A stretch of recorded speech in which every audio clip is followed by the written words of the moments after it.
Nuestro futuro está en sus manos y sus derechos son los nuestros, aunque hace solo 30 años que el mundo los reconoce. De colegios a las Cortes, hoy se ha conmemorado la Declaración de los Derechos de la Infancia. ¿Qué tal? Buenas tardes. El Pleno de las Cortes llevaba más asuntos de calado social, como una moción sobre violencia de género para modificar la Ley de Igualdad y adaptarla al Pacto de Estado. Ha salido adelante casi por unanimidad. Leticia Sánchez. Sí, solo Vox ha votado en contra y eso le ha acarreado las críticas de distintos grupos. La moción aprobada hoy contempla extender los puntos de encuentro familiar a todos los municipios de más de 10.000 habitantes o educación contra la violencia de género en todas las etapas educativas, también en la universidad. Hoy además se ha elegido al nuevo presidente del Consejo Económico y Social. Cabero cree que el informe de la institución podría presentarse antes del debate del Estado de la Comunidad, pero eso sí, con suficiente distancia. Creo que tendríamos tiempo de llegar para que no se vincule directamente el informe a otros debates u otros informes que deben presentarse a las Cortes. Y ya sabemos cuál será el próximo destino del expresidente de la Junta. Juan Vicente Herrera pone rumbo a Zamora. Salomé Mateos. Buenas tardes. Pues el expresidente de la Junta de Castilla y León, Juan Vicente Herrera, se incorpora al Consejo Consultivo de la Comunidad, que tiene su sede aquí, en Zamora Capital. Lo hace además como consejero nato. Una incorporación, la de Herrera, que viene regulada, recogida en la ley que regula este órgano. El PSOE actual obvia la condena de los ERES y tampoco defiende en público a Susana Díaz. Sigue centrado en la negociación de pactos y no cree que la sentencia afecte. El 61% de los clientes ya usan aplicaciones bancarias, pero Adicae advierte, esta expansión puede dejar desprotegidos a los consumidores con menos preparación tecnológica. Hemos tenido nieve, hemos tenido frío. ¿Y ahora qué nos toca, Francisco? Buenas tardes, Nati. Pues los grandes protagonistas en lo que nos queda de semana van a ser las nubes y la lluvia, que va a caer con intensidad el viernes, cuando se esperan hasta 40 litros por metro cuadrado en 12 horas. De momento, esta tarde serán débiles y dispersas. Además, las temperaturas serán un poco más bajas que las de ayer y se quedarán por debajo de los 7 u 8 grados en toda la comunidad.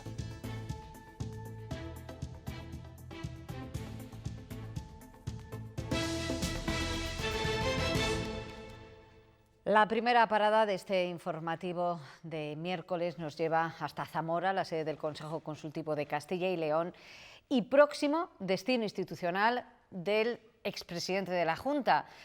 Salomé Mateos, buenas tardes otra vez. ¿Qué cargo va a desempeñar Juan Vicente Herrera? Buenas tardes. Pues el expresidente de la Junta de Castilla y León, Juan Vicente Herrera, va a ser consejero nato.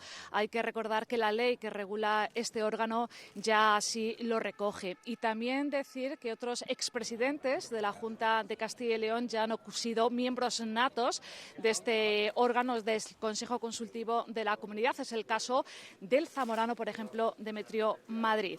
¿El Consejo Consultivo de qué se encarga? Pues, entre otras cosas, de velar por el cumplimiento de la Constitución y también del Estatuto de Autonomía. Gracias, Salomé. De una institución propia a otra, el Consejo Económico y Social tiene nuevo presidente. En una votación secreta, las Cortes han respaldado la propuesta de Enrique Cabero por 75 votos a favor, 1 en contra y 4 abstenciones. Leticia Sánchez, el nuevo presidente, remarca la importancia de este órgano. Sí, Enrique Cabero ha destacado que es fundamental en la articulación de las políticas sociales y laborales de la comunidad. Ha destacado también su carácter participativo y ha agradecido a las Cortes de Castilla y León su nombramiento. Sobre el debate que se produce anualmente sobre si el informe de la institución debiera presentarse antes o después del debate del Estado de la Comunidad, Cabero dice que tendrá que consultarlo con el Pleno, que en principio podría presentarse antes, pero cree que debe hacerse con suficiente distancia. Y así hablaba sobre qué hay que hacer en la situación de la comunidad. Es una situación que requiere el impulso desde el punto de vista económico, siempre pensando en el bienestar, en el empleo, en el progreso y en la redistribución adecuada de la renta desde el punto de vista territorial, y esa es la línea que ha seguido y en la que ha estado trabajando el Consejo Económico y Social, y pensamos que será la línea idónea, sin duda, para este mandato que ahora empieza. Ha habido más asuntos. Las Cortes piden al Gobierno central que extienda los beneficios de las familias numerosas a las monoparentales con 2 hijos y también le piden a la Junta que implante más medidas para estas familias. Ha habido también debate sobre la educación de 0 a 3 años y también sobre el aumento de plazas en formación profesional. Las familias monoparentales con 2 hijos de Castilla y León serán consideradas numerosas. Así lo han aprobado las Cortes. Hoy esas familias han aumentado un 15% en Castilla y León. Y es el único modelo de familia que crece. Y son casi 95.000. Ciudadanos dice que hay que seguir trabajando. Necesitamos medidas ambiciosas si queremos que España deje de ser el país de la Unión Europea con menos hijos. Y tanto PSOE como Podemos piden más. Se incluye en el concepto de familia numerosa a las parejas de hecho. Mejoras en las empresas como racionalización de los horarios. Además, en este pleno el PSOE ha pedido que la educación de 0 a 3 años sea universal en Castilla y León, porque actualmente solo 1 de cada 4 de estos menores está escolarizado. Debería sacarles los colores que la tasa regional de escolarización temprana sea la 4ª más baja de España. Ciudadanos, por su parte, ha recordado que ya se está trabajando en esa universalización y desde su coalición de gobierno iremos avanzando de manera progresiva durante esta legislatura. Y el PP, además de recordar los casi 3 millones de euros anunciados para ayudas a niños de 0 a 3 años, ha insistido en que esta es una de sus prioridades. Por eso nos hemos puesto a trabajar ya. Pero nos hemos puesto a trabajar con sensatez. Y sobre educación también, pero en FP, el PSOE ha denunciado que en los últimos 2 cursos 15.000 alumnos de la comunidad no pudieron estudiar lo que querían. Por eso su petición a la Junta que adecúe la oferta de ciclos FP para los próximos cursos a la demanda existente en la actualidad. Es fundamental adaptar la oferta de los ciclos de formación profesional a las necesidades del tejido productivo de cada territorio. Un matiz, el de las necesidades de cada zona, que finalmente ha impedido el acuerdo. Y donde sí ha habido casi unanimidad ha sido en una moción para la lucha contra la violencia de género. Leticia, cuéntanos qué nuevas medidas se contemplan ahora. Pues hasta 8 nuevas medidas, entre ellas habrá un acto institucional de la Junta cada 25 de noviembre para reconocer la lucha contra la violencia de género y a las víctimas. También se aumentarán los puntos de encuentro familiar en todos los municipios de más de 10.000 habitantes. Se contempla educación contra la violencia de género en todas las etapas educativas, también en la universidad, y se van a incrementar las medidas, sobre todo en el medio rural. Todos los grupos, como decías, han cerrado filas, salvo el portavoz de Vox. Cada mujer agredida o asesinada es el testimonio mudo e indefenso de lo peor que encierra el ser humano, el triunfo de la fuerza bruta sobre todo lo que nos hace ser dignos como personas. Los datos, la verdad, nos tienen que alertar de la reproducción de roles machistas y actitudes discriminatorias contra las mujeres. Esta es una ley que promueve la guerra de sexos, mantiene la simetría penal y vulnera el derecho de presunción de inocencia. Nos indigna, nos aterroriza y nos entristece que en la sede de la soberanía popular se tengan que escuchar barbaridades como la que acabamos de escuchar. Señor García Conde del Castillo, esto es un botón. No me empodera coser botones, ni a mí ni probablemente a ninguna de las mujeres que hay en este hemiciclo. Mañana comenzará en Burgos el juicio contra los 3 exfutbolistas de la Arandina que están acusados de hasta 4 delitos sexuales a una menor de 15 años. La Fiscalía pide para ellos penas que suman 118 años de prisión por unos hechos que se remontan a noviembre del año 2017. Las defensas han pedido el aplazamiento del juicio, petición que finalmente ha sido desestimada. Todas las sesiones de este juicio se celebrarán a puerta cerrada para preservar la identidad de la menor y de sus familiares. A lo largo de este proceso pasarán 30 personas a declarar. La víctima, la menor, lo hará el viernes. Los primeros en hablar ante el juez van a ser los 3 acusados. Se trata de los futbolistas Carlos Cuadrado, Raúl Calvo y Víctor Rodríguez, todos ellos en libertad provisional.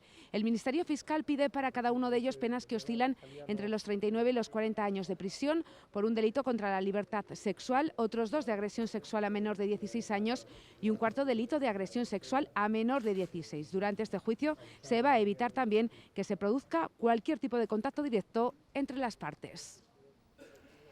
La Audiencia de Navarra ha condenado a 3 años de prisión a 2 de los miembros de La Manada, esta vez por grabar la violación de los Sanfermines. Los magistrados imponen la pena máxima solicitada por las acusaciones por un delito contra la intimidad. Con este fallo se eleva ya a 20 los años de prisión para los que ha sido condenado Antonio Manuel Guerrero y Alfonso Jesús Cabezuelo. La defensa anuncia que recurrirá. Y continúa el juicio por el asesinato de Diana Quer. Hoy, en la 7ª jornada, la Guardia Civil ha declarado cómo el Chicle les confesó espontáneamente que había vuelto a la nave donde enterró el cadáver tras el crimen. También se ha reconstruido a través de un vídeo el camino que hizo Diana Quer durante la noche de su desaparición. Evitar que ninguna mujer que vuelva sola a casa se sienta insegura es el objetivo del nuevo servicio que se incorpora al transporte metropolitano de Salamanca. Será el primero de Castilla y León en contar con un sistema de parada a la demanda. Las usuarias del bus nocturno podrán, a su regreso a casa, solicitar que el autobús pare lo más cerca posible de su domicilio. Esto solamente es una parada en el trayecto porque tenemos que llegar al objetivo violencia cero, que con gestos como este son como los que conseguiremos los resultados, ¿no? Que ninguna mujer se sienta pues ni violentada, ni insegura, ni con dificultades, que es lo que entre todos buscamos. El día 25 es el día que se conmemora el Día de la No Violencia, pero todos los días debe ser el Día de la No Violencia.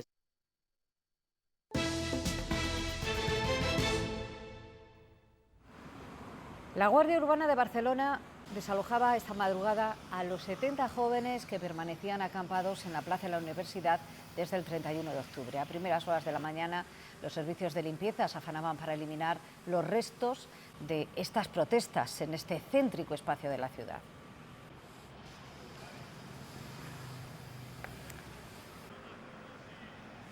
El Partido Socialista no respalda con contundencia en público a Susana Díaz un día después de la sentencia condenatoria de los ERE de Andalucía.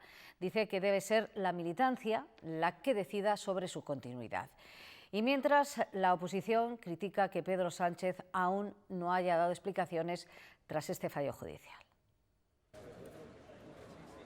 El portavoz del PSOE en el Senado, Ander Gil, ha dado a entender en una entrevista en Televisión Española que la continuidad de Susana Díaz dependerá de los militantes andaluces tras la sentencia de los ERE. Un fallo judicial que Ferraz espera que no afecte a las negociaciones para formar gobierno. No estamos hablando de pasado. Confío en que en las próximas semanas acabe el bloqueo político y que tengamos un gobierno en España con plenas capacidades, en plenitud de funciones. Pedro Sánchez aún no ha valorado en público la decisión de la Audiencia Provincial de Sevilla. Sí lo ha hecho la ministra de Trabajo en funciones, Magdalena Valerio. Es un dolor para muchas personas socialistas y muchas personas de bien esta sentencia. Mientras el presidente andaluz Juan Manuel Moreno Bonilla estudia cómo recuperar el dinero defraudado en los ERE y reclama explicaciones a Sánchez, como también hacen Vox y Ciudadanos. Bueno, me parece normal que esté escondido porque deben estar avergonzados. Lo que no nos parece de recibo es el blanqueo mutuo que están afrontando el Partido Socialista y Podemos. Claro, a Iglesias le molestaba mucho la corrupción del PP, pero la corrupción del PSOE pues no le molesta tanto porque el PSOE le va a hacer vicepresidente, ¿no? Critican la tibieza del líder de Podemos, mientras la coordinadora general de Adelante Andalucía, Teresa Rodríguez, pide a Susana Díaz que tenga la decencia de dimitir. Bruselas no entra a valorar pactos de gobierno, pero advierte a España que el país está muy cerca de incumplir los compromisos de reducción de déficit y de deuda públicos. La Comisión Europea pide cuanto antes un presupuesto actualizado al futuro gobierno, ya que la segunda prórroga de los de 2018 podría significar un desvío importante de la senda de consolidación fiscal pactada. Eso sí, en la misma situación que España están Bélgica, Francia, Italia o Portugal, entre otros. Sánchez trata de calmar así con este mensaje a Bruselas. Los objetivos de estabilidad acordados con la Unión Europea formarán parte de los ejes vectores del nuevo Ejecutivo que salga cuando tengamos el proceso de investidura. Un gobierno responsable puede tener una prioridad social muy marcada, como es evidente que va a tener el próximo gobierno, pero va a trabajar también dentro de los márgenes financieros que permite la realidad económica. El 61% de los españoles ya operamos con nuestro banco a través de su aplicación para móvil. Para evitar la exclusión financiera del resto, ADICAE defiende la formación para toda la población y, sobre todo, garantizar que los derechos de los consumidores se respeten. Las fintech o aplicaciones bancarias igualarán la oferta de servicios financieros en la España vaciada, según ADICAE, pero para ello la Asociación de Consumidores defiende la formación de todos los clientes. Los cajeros pueden quedar como trastos de museo en 5 años o en 10 y, por tanto, habrá que poner la banca digital para los mayores. Los expertos coinciden en describir a las startups financieras como una oportunidad. El reto es la regulación. No es bueno extender la regulación tradicional sin más a los nuevos modelos de negocio, porque los nuevos modelos de negocio suponen una revolución. España es uno de los líderes europeos en digitalización de la banca. Sin embargo, al 33% de los usuarios les preocupa el uso de sus datos en las transacciones electrónicas. Esa tarea de formación, de sensibilización, se convierte en una prioridad porque realmente es un riesgo que todos tenemos que controlar. Todas las empresas del ámbito fintech, digamos, que prestan servicios que están sujetos a registro de autorización, obviamente están registradas, están autorizadas. Para dar respuesta a la necesidad de alfabetización, ADICAE ha organizado estas jornadas sobre los consumidores ante la revolución digital. En Soria hoy se ha presentado el proyecto Lion Air. Se trata de un proyecto de aeroparque. Se ha presentado ante los agentes sociales y económicos y en esa reunión también estaban presentes miembros de la asociación ecologista ASDEN. Se trata, según la empresa, de una cita importante porque de ellos depende el futuro del proyecto. Lion Air condiciona la ejecución del proyecto en Soria a su emplazamiento en el Parque Empresarial del Medio Ambiente. Aseguran que es un punto geográfico estratégico en las rutas aéreas tanto nacionales como europeas y explican que la viabilidad radica en el aprovechamiento de todas las infraestructuras ya ejecutadas en la antigua ciudad del Medio Ambiente. Esto es casi prácticamente el 75% del desarrollo del aeroparque ya realizado al día de hoy. Canalizaciones, electricidad, agua caliente, gas. Señores, si es que está prácticamente todo hecho. Piden que se valore detenidamente ya que consideran que el desarrollo económico e industrial de la provincia es indiscutible. Por ello, hoy han presentado el proyecto ante ASDEN, de quien depende retirar el recurso que paraliza el PEMA. Quien ha declinado asistir a la reunión ha sido Soria Ya. Nosotros somos ciudadanos de a pie y no tenemos tiempo para acudir a todas las reuniones de las que nos llaman. Al final es un proyecto que nunca mejor dicho está todavía en el aire y cuando sea un proyecto definitivo pues estaremos muy gustosos de que se lleve a cabo. Consideran que no les corresponde a ellos posicionarse al respecto. Por el momento esperarán a tener una respuesta formal firmada por escrito por la Diputación de Soria para tomar una decisión. No dejamos Soria, donde la campaña de recolección de la trufa negra acaba de comenzar. De momento no hay estimaciones, aunque hablando con los productores sí detectan un aroma y una estructura que les hace ser muy optimistas.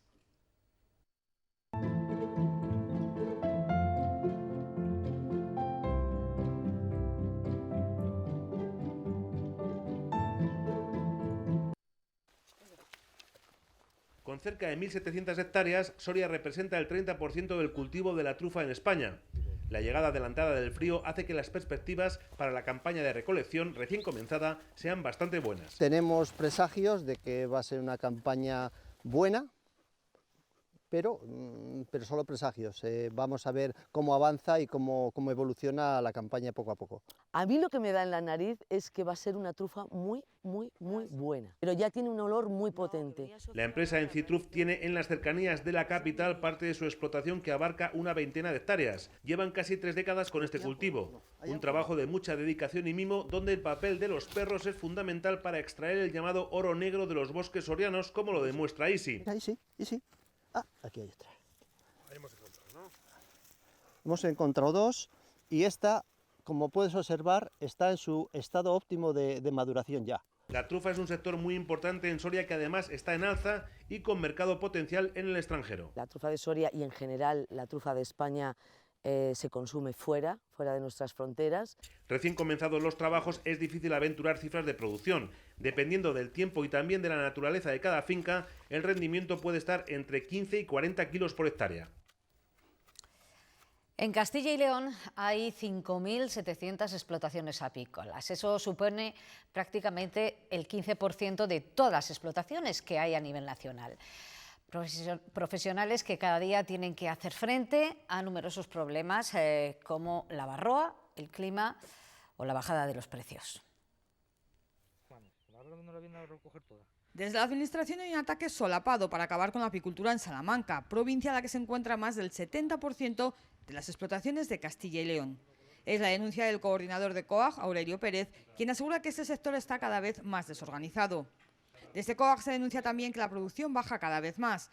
Ahora, de cada colmena se obtienen unos 6 kilos de miel, menos la mitad que hace tan solo unos años.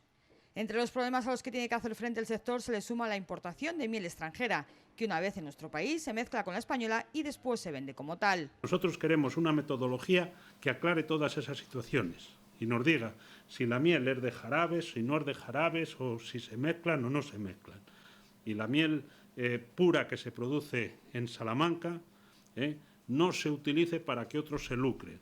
Se utilice para que los ciudadanos tomen una miel en condiciones. Los precios también son un condicionante que hace que cada vez sean más los apicultores que se vean obligados a abandonar la apicultura. En la actualidad se les paga entre 2,50 y 3,50 por kilo, dependiendo del tipo de miel. Buscar soluciones a todo este tipo de problemas es uno de los objetivos de las jornadas apícolas que hoy y mañana se celebran en Salamanca.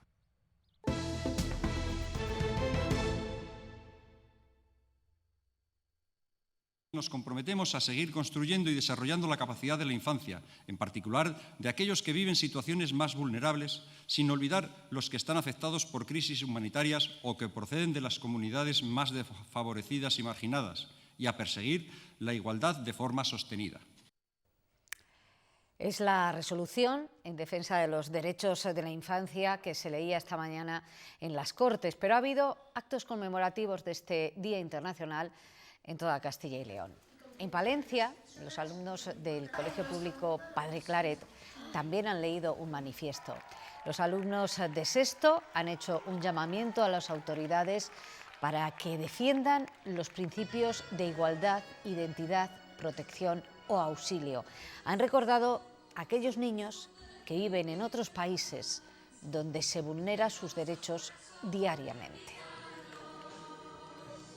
Que los derechos de los niños sean respetados, todos, que la gente sea solidaria y que ayuden a todos los niños del mundo. Es un día importante porque es el Día Universal de los Derechos y los Deberes de los Niños.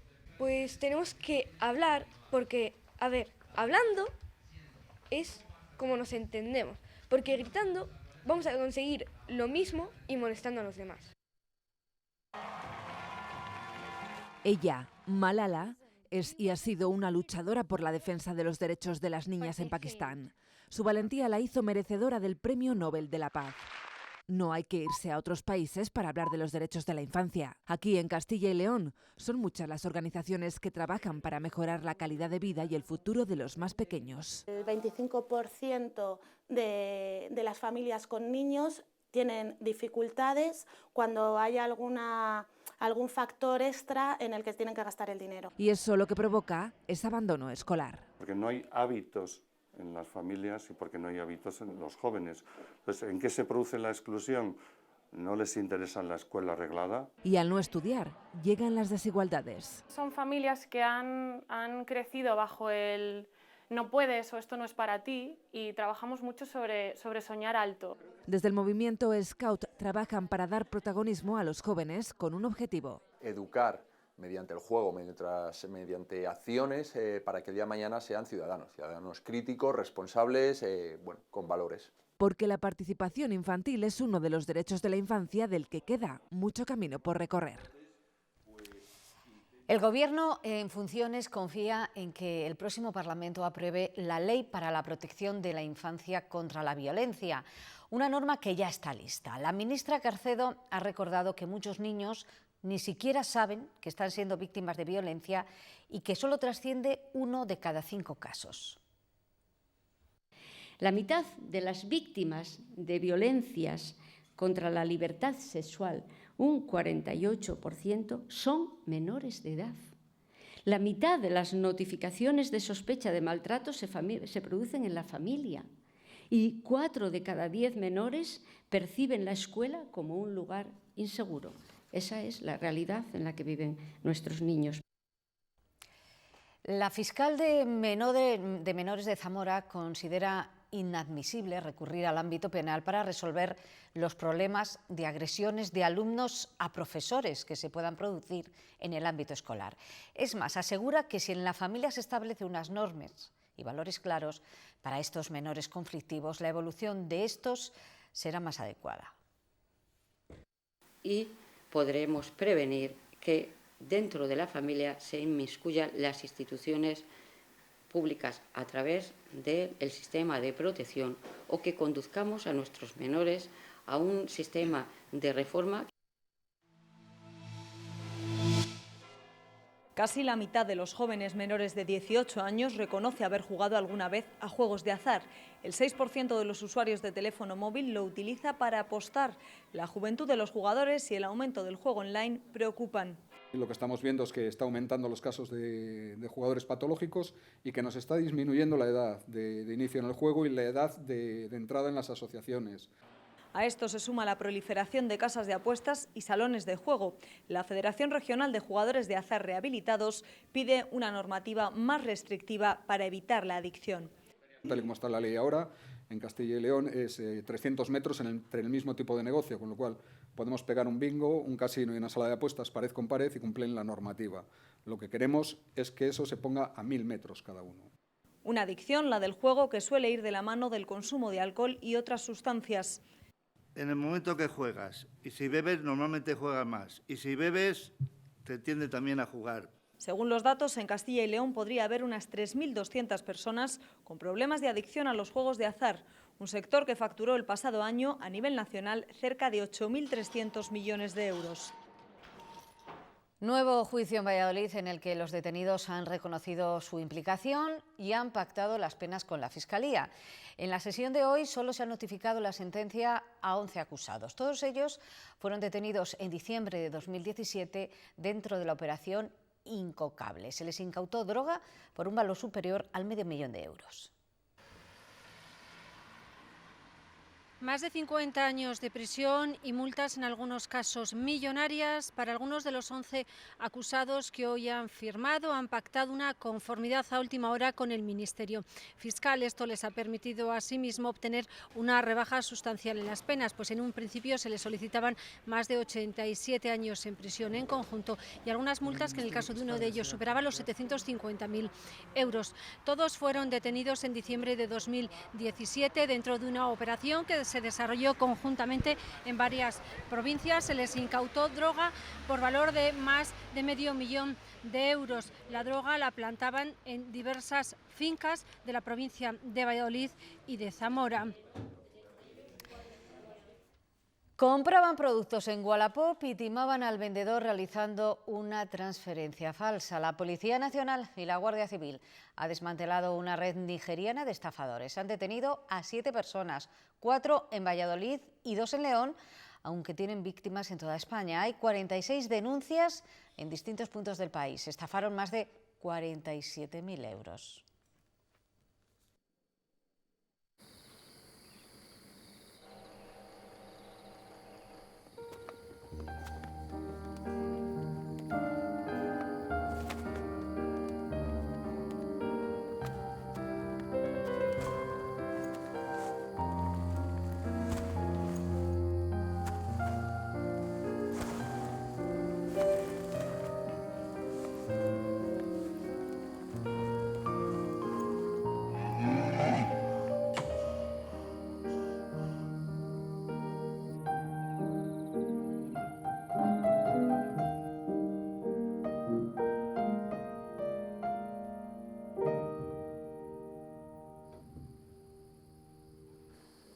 Dar el mejor descanso a las vacas es uno de los requisitos fundamentales para la obtención del certificado de bienestar animal. Y eso sucede en todas las granjas con las que trabajamos en Leche Pascual.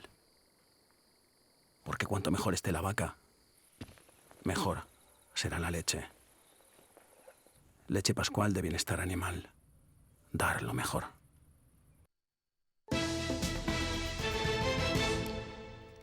Esta noche tendrá lugar la subasta benéfica de capones de Cascajares. La empresa palentina celebra su 20ª edición. Con las pujas y los donativos de hoy esperan alcanzar el 1 millón de euros de recaudación. Con ese dinero han fomentado a lo largo de todos estos años la inserción laboral de las personas con discapacidad.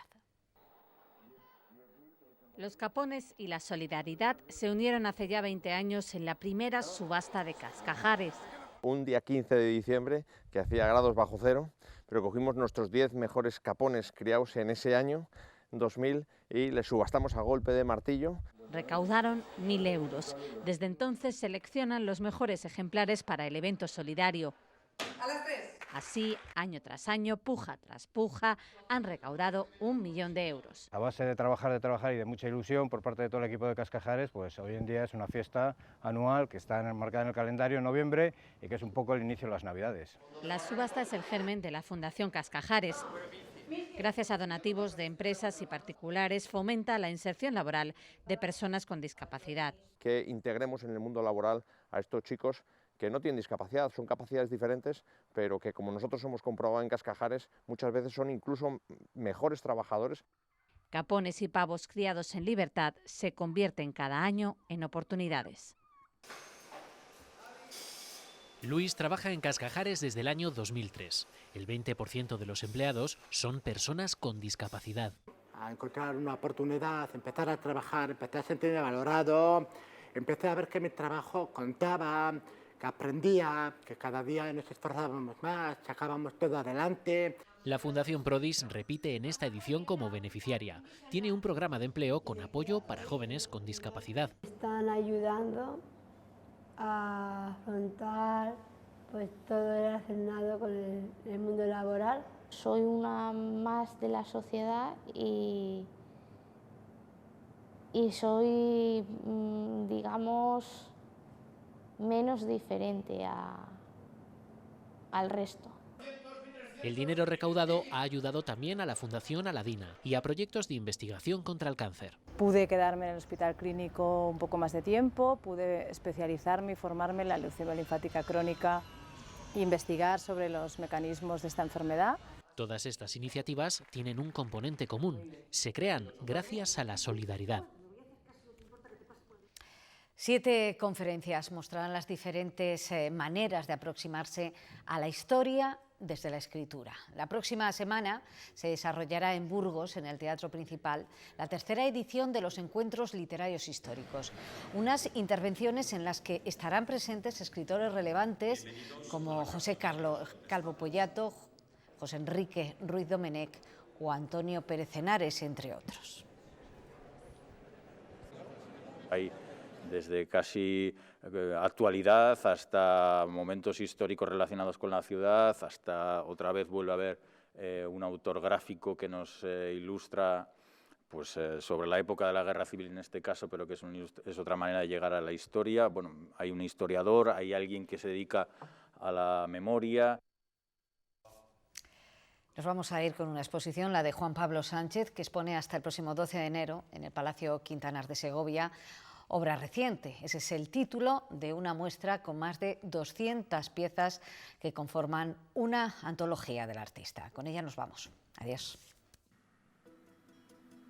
Visitar una muestra de pintura como esta puede que para algunos de ustedes no sea algo nuevo, pero convertirse junto con el artista en coautores de la misma quizá no sea tan común. Juan Pablo Sánchez les invita, a través de su mirada, a firmar con él los cuadros, aportando su propia visión de los mismos. Aparece el horror al abuso de poder, aparecen cuadros, el movimiento, el paso del tiempo, el deseo de retener pues ese tiempo fugaz. Ha estudiado en academias como la de San Fernando en Madrid o la de Saint Ouen de París, y entre sus influencias, innegablemente, está el surrealismo. Pero Juan Pablo Sánchez no se conforma con el óleo, se atreve también con la escultura y desnuda algunos episodios de su vida a través de sus bocetos y sus libros de artista. Yo empiezo a trabajar con 12 o 14 años y entonces en esta España se vivía un estado de cosas bastante especial hasta que viene la democracia y, en fin, ya sabemos, todos conocemos la historia más o menos bien. Esto pues es un pellizco dentro de la historia, aparecen imágenes, individuos. Cerca de 200 obras componen esta muestra enmarcada en Espacio Arte, un programa anual de exposiciones multidisciplinares en el Palacio de Quintanar que da cabida a las expresiones artísticas más vanguardistas.